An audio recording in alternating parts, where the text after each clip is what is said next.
Pizza Living Nerd here. Today we will be doing a quick review on Linux Mint 19.1.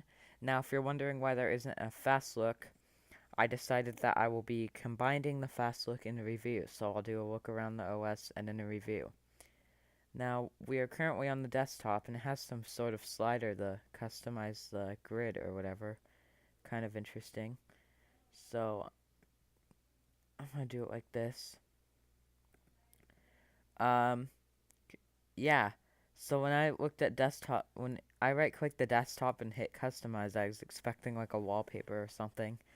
Um, Now Linux Mint kind of changed their layout a little bit, so there is normally a show desktop here, but I removed it. Now if you like the old layout better, you can just go to the welcome screen, go to first steps, and then you can switch the layout back.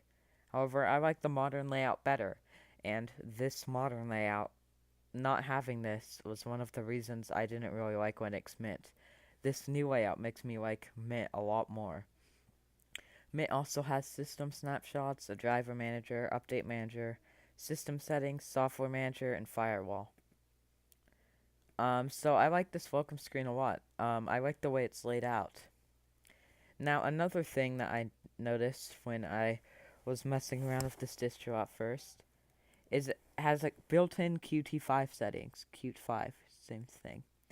Which means that if you wanted to, um, normally you would use Kvantum to edit your appearance for Qt settings, and that's how you made Qt look like Adapta. I did a video on Kvantum, but using this, you don't even need to install Kvantum. If you would like to get your Qt themes to look like the same as your GDK themes, you could just edit it in here. So that's nice, if it wants to close. So, I really like this new distro. Um, there is just one problem. I feel like Linux Mint should move towards 18.10 because 18.04 was a rotten core. Ubuntu just keeps trying to move towards snaps, and this is making some of the packages very outdated. This is affecting Linux Mint too. 18.10 has newer packages, and I noticed a lot of packages didn't work in 18.04, but then worked fine in 18.10. So, however, they're keeping it though because Linux Mint is always based on the LTS builds, so they're going to be keeping 18.04. It's just a minor complaint I have. I really like the new way the Cinnamon desktop is. Um, this isn't Mint's fault, but I noticed on Arch, on some themes, there isn't a line under open windows, but whatever. I sort of think the show desktop button should be moved next to the clock, and it should be smaller, which is why I removed it. That, and I don't really use that feature much. Um, yeah.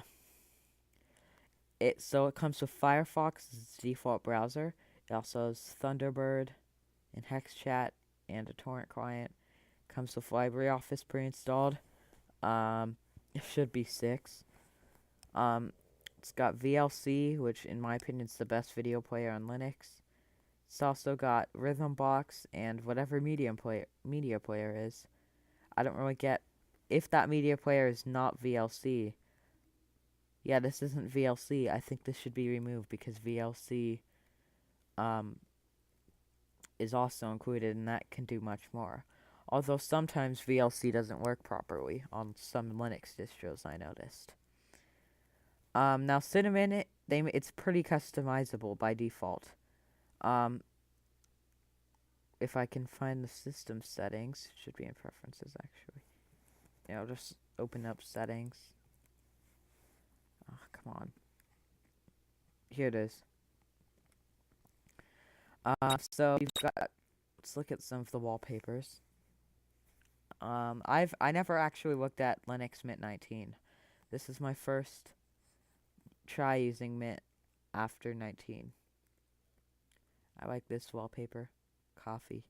Coffee's very satisfying. But yeah, pretty nice selection of wallpaper. There's also Tessa. Yeah, not bad. Um, you can also customize different effects and stuff. Got fonts, themes. This in KDE, in my opinion, are really the only, and Budgie, I guess. This KDE and Budgie are really the only things with theme management built in. And maybe XFCE, I think XFCE. But GNOME, mostly GNOME, doesn't really have this. You have to install the tweak tool. Same with Unity and a lot of GNOME-based desktops. I have our applets here. That's a good thing. We have desklets, so we'll just add one. Here it is. So this is a nice feature of Cinnamon, although KDE also has it. So yeah, the only Cinnamon would be my favorite desktop if it had the Raven menu. That's what's keeping me on Budgie. It supports extensions. So let's see, we have undecorate windows when it's maximized, transparent panels when there are not any maximized windows, place a watermark on the desktop. So yeah, we've got some extensions, pretty nice. So yeah, this is more customizable than the majority of distros.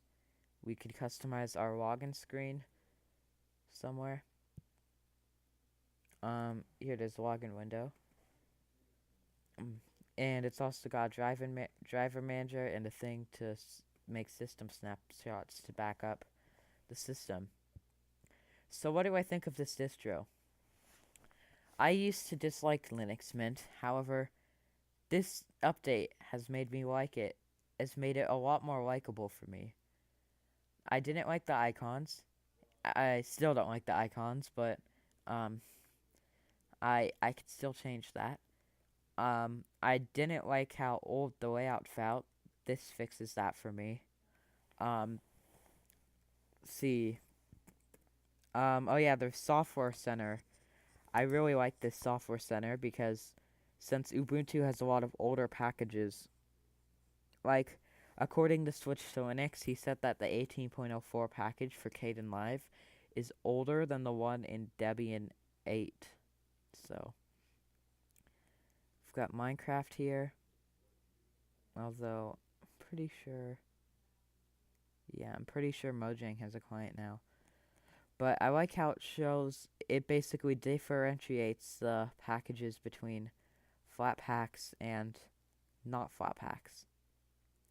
So it's got check next software that's already installed. Yeah, but if I were to, I just really like the way the software center is.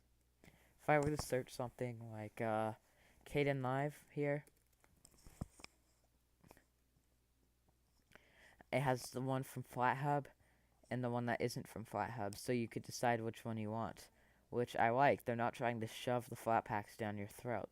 Like the GNOME Software Center now lists both the FlatHub version and the Snap Package version without telling you which one it's from. So let's see, 4.17.12, 4.17.12. This one is, Flatpak is, it won't show, but, oh, 18.12.0. So the other one is 17, I think. So this, wow. Yeah, this is pretty old. But if you can forget the fact that it's based on 18.04, I think Linux Mint 19 might be one of the best distros of 2018, actually. This distro's I've had a great experience on, and it's just an overall very polished and great distro. If you're looking for a new distro to try, I recommend this one.